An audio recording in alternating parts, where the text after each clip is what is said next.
Welcome to our channel. Today we how to transfer mod files using Vortex from one PC to another, full guide step by step clearly.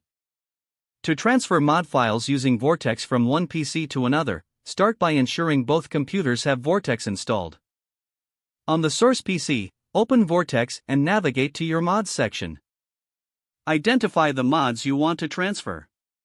Select these mods and locate the download folder where Vortex stores them. Copy the selected mod files to a USB drive or an external storage device.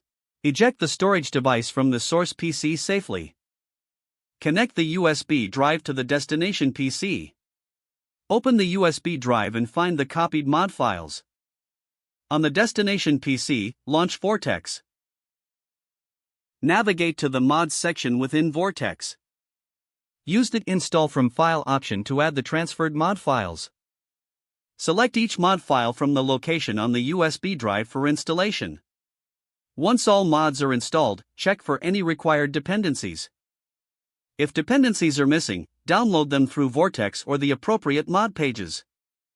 After ensuring all mods are active, launch the game to verify functionality. If everything works smoothly, your mod files have successfully transferred. If the page does not load, refresh the browser or try again in a private or incognito window.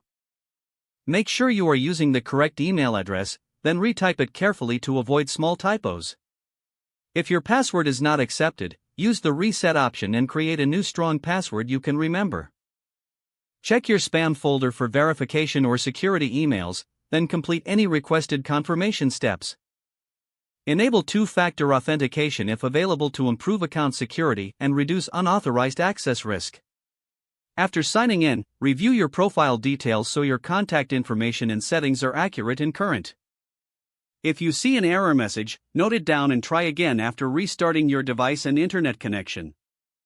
Log out when you finish, especially on shared devices, to keep your account and payment information secure. If the page does not load, refresh the browser or try again in a private or incognito window. Make sure you are using the correct email address, then retype it carefully to avoid small typos. If your password is not accepted, use the reset option and create a new strong password you can remember. Check your spam folder for verification or security emails, then complete any requested confirmation steps. Don't forget to like this video and subscribe to our channel for more step-by-step tech guides.